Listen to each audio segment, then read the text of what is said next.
इस मुद्दे को लेकर मजबूती को लेकर किस तरह के क्या कहना चाहोगे? देखिए, आज गोहाना के कार्यकर्ता साथियों से मुलाकात हुई और ये एक रेगुलर एक्टिविटी है। जब भी हम किसी जगह जाते हैं तो कार्यकर्ताओं के साथ विचार विमर्श करते हैं कि आगे जो पार्टी की राजनीतिक गतिविधियां हैं वो इस एरिया में कैसे आगे बढ़ाई जाएं। नए साथी जो पार्टी से जुड़ना चाहते हैं उनके लिए क्या क्राइटेरियाज हैं, उनको किस तरह से जोड़ा जाए। इन सारी बातों के ऊपर विमर्श आज हुआ है साथियों के साथ। और इसके बाद अभी मैं सोनीपत जा रहा हूं, वहां पर साथियों के साथ विमर्श होगा और सोनीपत में एक प्रेस कॉन्फ्रेंस भी आयोजित की गई है। मुद्दा सिर्फ ये है कि जिस तरीके से भारतीय जनता पार्टी एक तानाशाही तरीके से देश में और हरियाणा में सरकार चलाना चाहती है, वो लोकतंत्र की निशानी नहीं है, वो लोकतांत्रिक तरीका नहीं है और उसका पुरजोर तरीके से विरोध हर जगह पर किया जाना चाहिए। जैसे हमारे किसानों के ऊपर हरियाणा की भारतीय जनता पार्टी सरकार अत्याचार कर रही है, चाहे वो हरियाणा के अंदर जगह जगह धरनों पर बैठे हुए किसान हो, कोई अपनी बिजली की जो हाई टेंशन लाइंस हैं वो खेतों में से निकाल दी बिना कोई मुआवजा दिए हुए, बिना कोई नोटिस दिए हुए, उसको लेके धरने पे बैठा है। कोई फसलों के मुआवजे की मांग को लेकर धरने पे बैठा हुआ है, कोई एमएसपी गारंटी कानून के लिए आंदोलन करना चाहता है। हर तरह के किसान पर, हर तरह के पीड़ित वर्ग पर भारतीय जनता पार्टी की सरकार अत्याचार करने से बाज नहीं आ रही है। और जो किसान एमएसपी गारंटी कानून की मांग को लेकर दिल्ली जाना चाहते हैं वो उनका एक लोकतांत्रिक अधिकार है, लेकिन आप देखिए किस तरीके से हरियाणा सरकार उनका वो लोकतांत्रिक अधिकार छीनना चाहती है। कोई कॉल नहीं है किसानों की कि हरियाणा में कोई प्रदर्शन करना है, कोई कॉल नहीं है हरियाणा में सड़कें बंद करने का या इस तरीके का। उनको सिर्फ हरियाणा से होते हुए दिल्ली जाना है और रामलीला मैदान में उनको अपना धरना प्रदर्शन करना है, जिसकी परमिशन भी उन्होंने बाकायदा मांगी। सरकार ने वो परमिशन नहीं दी और अब हरियाणा सरकार उनको रोक रही है, जिसका कोई संवैधानिक अधिकार हरियाणा सरकार के पास नहीं है, क्योंकि हमारे संविधान का 19(1)D आर्टिकल हमें ये इजाजत देता है कि हम देश में कहीं भी आजादी के साथ आवाजाही कर सकते हैं, आने जाने का रास्ता कोई बाधित नहीं कर सकता। लेकिन हरियाणा सरकार ने सीमेंट के स्ट्रक्चर्स बना बना के जो भी highway, state highway, national highway हमने 75-76 साल में तैयार किए थे, वो सारे एक झटके में उन्होंने ब्लॉक कर दिए। जगह जगह परीक्षाएं हो रही हैं, आज भी एचएसएससी की परीक्षा है, रात रात तक इंटरनेट बंद था, जिसकी वजह से बच्चे अपना एडमिट कार्ड भी डाउनलोड नहीं कर पाए। रात रात तक लाइनें लगी हुई थी कैफे के ऊपर। लेकिन उसके बावजूद भी जो पिछली परीक्षा हुई थी एचसीएस की, उसमें भी 50,000 बच्चे परीक्षा देने के लिए नहीं जा पाए थे। आज एचएसएससी की परीक्षा में आज भी बच्चे परेशान हो रहे हैं, कितने बच्चे पहुंच पाएंगे वो देखना होगा। लेकिन ये मौलिक अधिकारों का हनन है। हमको ये समझना है कि लोकतंत्र के अंदर आप किसी को भी आंदोलन करने से, अपनी मांगे रखने से रोक नहीं सकते हैं। भारतीय जनता पार्टी की सरकार चाहती है कोई भी सवाल ना पूछे, किसी भी तरीके का कोई आंदोलन ना करे और जो वो कहें वो सब कुछ लागू होता चला जाए। आम आदमी पार्टी किसानों की मांग के साथ है और हम ये मांग करते हैं कि भारतीय जनता पार्टी की सरकार जैसे अध्यादेश ला के वो जो सुप्रीम कोर्ट के फैसले हैं उनको पलटने का काम करती है, उसी तरीके से अध्यादेश ला के एमएसपी गारंटी कानून को भी लागू किया जाना चाहिए। लेकिन कुछ नेता, बीजेपी के कुछ नेता जो है वो कह रहे हैं कि सारा प्लांटेड मामला है, पंजाब के नेताओं ने किया हुआ सारा ये जो किसान आंदोलन हुआ। तो पंजाब भी तो इस देश का हिस्सा होगा। भारतीय जनता पार्टी क्या मानती है, पंजाब इस देश का हिस्सा है या नहीं? पंजाब पे भारत का संविधान लागू होता है या नहीं होता है? अगर भारत का संविधान पंजाब के ऊपर भी लागू होता है और हरियाणा के भी सारे किसान, हरियाणा के किसान भी इस आंदोलन में साथ हैं। जिस दिन पंजाब और हरियाणा के बॉर्डर पे जिस तरीके का अत्याचार चल रहा है, जिस दिन वो बैरिकेड टूटा, हरियाणा का एक एक किसान इस आंदोलन में शामिल होगा जैसे पहले शामिल हुए थे। हरियाणा के किसान भी इस आंदोलन के साथ हैं पूरी तरह से।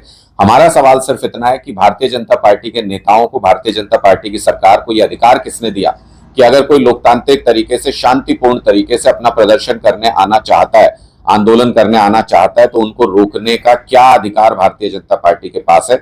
संविधान तो उनको यह अधिकार नहीं देता। उनका तानाशाह हुक्मरान उनको अगर ये अधिकार देता है और उनको ये आदेश देता है तो वो इसका मतलब तानाशाही की तरफ इस देश को ले जाना चाहते हैं, क्योंकि संविधान तो 19(1)B हमें इजाजत देता है आर्टिकल कि हम शांतिपूर्ण तरीके से किसी भी मुद्दे को लेकर आंदोलन और धरना प्रदर्शन कर सकते हैं, और 19(1)D अधिकार देता है कि हम देश में कहीं भी आ जा सकते हैं स्वतंत्रता के साथ। ये दोनों मौलिक अधिकार भारतीय जनता पार्टी की सरकार छीन रही है। जानबूझ के, साजिश करके भारतीय जनता पार्टी की सरकार किसानों को भड़काने का प्रयत्न कर रही है।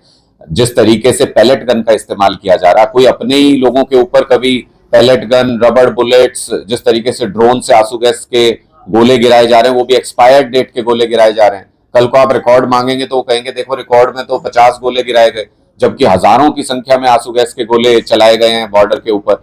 तो ये निश्चित तौर पे अपने ही लोगों को, अपने ही किसानों को दुश्मन समझ के भारतीय जनता पार्टी के नेता काम कर रहे हैं। ये लोकतंत्र में सही नहीं। आज 6 दिन हो गए किसान आंदोलन को लेकर, वार्ता भी होनी है, कितना मानते हैं कि सफल हो जाएगी? क्योंकि बीजेपी तो कह रही है कि हम तो तैयार है बातचीत करने के लिए। देखिए, भारतीय जनता पार्टी की नीयत सही नहीं है। हम बार बार ये कहते हैं कि अगर भारतीय जनता पार्टी बातचीत सीरियसली कर रही है, गंभीरता से बातचीत कर रही है भारतीय जनता पार्टी की सरकार, और उनको उम्मीद है कि भारतीय जनता पार्टी की सरकार बातचीत में किसानों के साथ कोई समझौते पे पहुंच सकती है, तो फिर ये सीमेंटेड बैरिकेड क्यों लगाए गए? एक तरफ बातचीत और एक तरफ आंसू गैस के गोले, ये कैसे हो सकता है? एक तरफ बातचीत और एक तरफ पैलेट गन फायर करें, ये कैसे हो सकता है? चीन के बॉर्डर पे जिस मशीन का इस्तेमाल किया जाना था, एक साउंड कैनन मशीन है, 160 डीबी से ज्यादा की साउंड प्रोड्यूस करती है, जो कि बहरा कर सकती है किसी भी इंसान को। उस साउंड कैनन को शंभू बॉर्डर पे तैनात किया गया है। उसका इस्तेमाल हमारे किसानों के ऊपर किए जाने की तैयारी हो रही है। चीन बॉर्डर के ऊपर ऐसी तैयारी करते तो हमारी जमीनों का वहां पे कब्जा नहीं होता, हमारी जमीनों के ऊपर रोज रोज ऐसी खबरें सुनने को नहीं मिलती। जैसा कि हम अपने ही किसानों के ऊपर जिस तरीके का अत्याचार और बर्बरतापूर्ण व्यवहार कर रहे हैं, निश्चित तौर पे भारतीय जनता पार्टी की नीयत नहीं है कि किसानों की बात को सुना जाए, किसानों की बात को माना जाए। किसान कोई नई मांग लेके नहीं आए हैं। 2 साल पहले भारतीय जनता पार्टी की सरकार ने, जब किसान आंदोलन खत्म हुआ, वादा किया था कि एमएसपी गारंटी को लेकर के हम काम करेंगे, एमएसपी गारंटी कानून बनाया जाएगा। उसके ऊपर भरोसा दिया था किसानों को। 2 साल बाद उसी का हिसाब मांगने आ रहे हैं। अब जब इनकी सरकार चली जाएगी उसके बाद हिसाब मांगेंगे क्या इनसे? इनकी सरकार रहते इनसे हिसाब मांग रहे हैं, तो ये कह रहे हैं चुनाव के वक्त क्यों आ गए? खट्टर साहब कह रहे हैं कि किसानों को ट्रैक्टर के साथ दिल्ली में नहीं जाने दिया जाएगा, मकीर पुलिस के साथ के साथ। तो ये खट्टर साहब जो अपनी 50-50 गाड़ियों का काफिला लेके चलते हैं, इनको क्या जरूरत है? ये काफिले से क्यों चलते हैं? ये बस में नहीं जा सकते, ये ट्रेन में नहीं जा सकते। तो खट्टर साहब तो अपनी मर्जी के वाहन में जाएंगे और किसानों को वो बताएंगे कि किस वाहन में उनको बैठ के जाना है, हमें वो बताएंगे कि कपड़े कौन से पहनने हैं, हमें वो बताएंगे धरना कहाँ पे करना है। तो ये लोकतंत्र की निशानी नहीं है, ये तानाशाही की निशानी है। अगर खट्टर साहब अपने शब्दों पर खरे हैं तो कल से अपना ये लंबा चौड़ा काफिला, अपना ये 50-50 गाड़ियों का काफिला छोड़े। हरियाणा रोडवेज की बस चलती है, हरियाणा में जहां भी जाना है उनको हरियाणा रोडवेज की बस में बैठ के जाएं, तो किसान भी शायद उनको फॉलो करेंगे, फिर किसान भी बस में बैठ के जाएंगे। ये कौन होते हैं ये डिक्टेट करने वाले कि हम किस वाहन से चलेंगे? हम स्कूटर से जाएंगे कि साइकिल से जाएंगे कि ट्रैक्टर से जाएंगे? ट्रैक्टर शान है किसानों की। ट्रैक्टर कोई वो खट्टर साहब ने बांट नहीं रखा है मुफ्त में किसानों के बीच में। किसानों ने अपने खून पसीने की कमाई से उस वाहन को खरीद रखा है और वो उसकी शान होता है, किसानी की पहचान है। अगर ट्रैक्टर पे नहीं जा सकते तो इसका मतलब इनकी नीयत खराब है किसानों के प्रति, इसका मतलब ये खेती खत्म करना चाहते हैं, इसका मतलब ये किसानों को खत्म करना चाहते हैं। तो साथ में ये भी कह रहे हैं कि ये नहीं बोलना चाहिए पिछले आंदोलन में जिस तरह लाल किले पर अराजकता फैलाई गई थी किसानों द्वारा। तो किसने अराजकता फैलाई थी? भारतीय जनता पार्टी की फैलाई हुई अराजकता थी। पिछला आंदोलन जिस तरीके से हैंडल किया गया, 700 शहादतें हुई, किसान, हमारे अन्नदाताओं में से 700 किसानों की मौत हो गई उस आंदोलन के अंदर। किसने उसको मिस हैंडल किया था? भारतीय जनता पार्टी ने मिस हैंडल किया था। क्यों नहीं बातचीत की थी किसानों के साथ? 1 साल तक वो सड़क के ऊपर बैठे रहे। इसका मतलब अपना दोष दूसरों के ऊपर थोपने की कोशिश कर रही है भारतीय जनता पार्टी। जो पिछली बार का अनुभव था, इतना बड़ा आंदोलन 1 साल से भी ज्यादा चला हो और उसमें किसी तरह की कोई हिंसा ना हुई हो, यह अपने आप में हमारे अन्नदाताओं के कैरेक्टर की पहचान है कि उन्होंने उसको खूब बदनाम करने की कोशिश की गई। भारतीय जनता पार्टी सरकार ने अपने सारे तंत्र के द्वारा ये फैलाने की कोशिश की, ये खालिस्तानी है, ये पाकिस्तान से फंडेड है, ये तो आतंकवादी हैं। लेकिन उसके बावजूद भी एक शांतिपूर्ण किसान आंदोलन चला और उस शांतिपूर्ण किसान आंदोलन इस बात का गवाह है कि किसान शांतिपूर्ण तरीके से अपने आंदोलन और अपनी मांगे रख सकते हैं। इस बार भी वही प्रयत्न कर रहे हैं। भारतीय जनता पार्टी किसानों को भड़काने का प्रयास कर रही है। अभी खालिस्तानियों की बात की आपने, अभी खालिस्तानियों की बात की, अभी कुछ वीडियो भी वायरल हो रही है, या तो हमारी बातें मान लो, नहीं तो खालिस्तान का दर्जा दे दो। इसको किस नजरिए से देखते हैं? नहीं, मैंने भी बहुत सारे वीडियोस ऐसे देखे हैं और मैं उसमें साफ तौर पे ये कह सकता हूं कि उसमें कोई खालिस्तान जैसी बात मुझे सुनने में नहीं आई। उसमें लोगों का दर्द जरूर झलकता है, जिसमें ये कहा जा रहा है कि पंजाब भी देश का एक हिस्सा है, लेकिन उसके बावजूद सीमेंट की दीवारें ऐसे बना दी गई जैसे हमको देश से बाहर कर दिया गया है। अपने ही देश की राजधानी दिल्ली जाना चाहते हैं तो दुश्मनों जैसा व्यवहार किया जा रहा है। पैदल आवाजाही का रास्ता भी शंभू बॉर्डर हो चाहे खनौरी बॉर्डर हो, वहां पे नहीं छोड़ा गया है। कोई अगर खेतों में से भी पैदल आने का प्रयास करता है, उसके ऊपर आंसू गैस के गोले बरसाए जा रहे हैं, रबड़ बुलेट्स बरसाई जा रही है। तो निश्चित तौर पे एक वो दर्द है किसानों का जो छलक रहा है कि हमको अपने ही देश से अलग करके क्यों फेंक दिया गया, ये सीमेंट की दीवारें क्यों खड़ी कर दी गई। हमको उनके दर्द को समझना चाहिए। उनकी भाषा को गलत तरीके से मैनिपुलेट करके भारतीय जनता पार्टी किसानों को बदनाम करने की कोशिश कर रही है, जो कि एक कुत्सित प्रयास है, जो कि देश की सुरक्षा और अखंडता के लिए अच्छा नहीं है। टाटा जी, भूपेंद्र हुड्डा का बयान आया है, कांग्रेस पार्टी जो हरियाणा में चुनाव लड़ने के लिए सक्षम है और अगले चुनाव लड़ेगी। देखिए, मैंने पहले भी ये कहा है कि जिसको भी ये लगता है कि कांग्रेस पार्टी अकेले चुनाव लड़के हरियाणा के अंदर कोई नतीजा ला सकती है, उसको 2014 और 2019 के चुनावी नतीजों को देखना चाहिए। बाप बेटे की हार से सबक लेना चाहिए।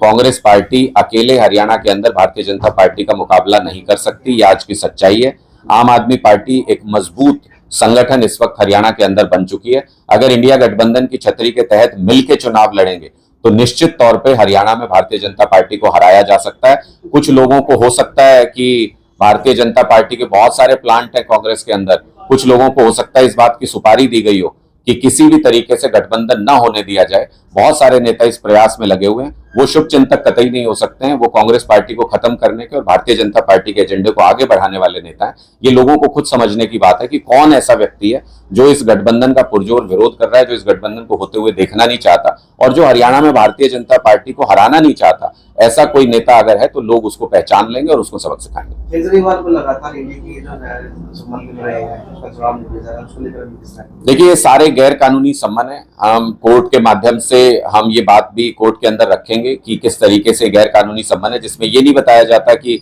आपको गवाह के तौर पे बुलाया जा रहा है या आपको अपराधी के तौर पे, एक्यूज्ड के तौर पे बुलाया जा रहा है। ये नहीं बताया जा रहा कि दिल्ली के मुख्यमंत्री को बुला रहे हो या आम आदमी पार्टी के राष्ट्रीय संयोजक को बुला रहे हो। केस कौन सा है ये नहीं बताया जा रहा, डिटेल्स क्या है वो नहीं बताया जा रहा। तो किस प्रकार का सम्मन है? इसका मतलब ये भारतीय जनता पार्टी की साजिश है कि किसी तरह से अरविंद केजरीवाल जी को पूछताछ के लिए बुलाएं, बोले कि सहयोग नहीं कर रहे और गिरफ्तार कर लिया जाए। तो ये गैर कानूनी सम्मन है। इससे पहले भी सीबीआई का सम्मन आया था, अरविंद जी गए थे, उन्होंने पूरा सहयोग किया था जांच में। अगर कोई कानूनी रूप से वैध सम्मन भेजा जाएगा तो आम आदमी पार्टी और आम आदमी पार्टी के नेता उसको रिस्पॉन्ड करेंगे। भारतीय जनता पार्टी का दलाल बनके, भारतीय जनता पार्टी का एजेंट बनके अगर कोई एजेंसी नोटिस भेजती है जिसका कोई कानूनी बैकग्राउंड नहीं है, जिसका कोई कानूनी बेस नहीं है, उसका पालन करना हमारी जिम्मेदारी नहीं है। हरियाणा में आम आदमी पार्टी का क्या स्टैंड है? हरियाणा में आम आदमी पार्टी का बहुत स्पष्ट स्टैंड है। हरियाणा में आम आदमी पार्टी एक तीसरे विकल्प के रूप में बहुत तेजी से उभर रही है, जिसको लोग पहले नंबर पर लाना चाहते हैं। हरियाणा में बहुत जबरदस्त पॉलिटिकल वैक्यूम है। लोग कांग्रेस, बीजेपी, इनेलो, जेजेपी जो पारंपरिक दल है उनसे बहुत ज्यादा परेशान हो चुके हैं और आने वाले समय में हरियाणा में विधानसभा चुनाव में आप देखेंगे जैसा दिल्ली और पंजाब में जैसा मैंडेट आम आदमी पार्टी को मिला, उससे भी विशाल मैंडेट हरियाणा के अंदर मिलने जा रहा है। लोगों के अंदर एक जबरदस्त बदलाव की उम्मीद है। हम वो उम्मीद पूरी करेंगे, हम उस उम्मीद पर खरा उतरने की कोशिश करेंगे। आम आदमी पार्टी एक मजबूत विकल्प पेश करेगी हरियाणा की राजनीति में।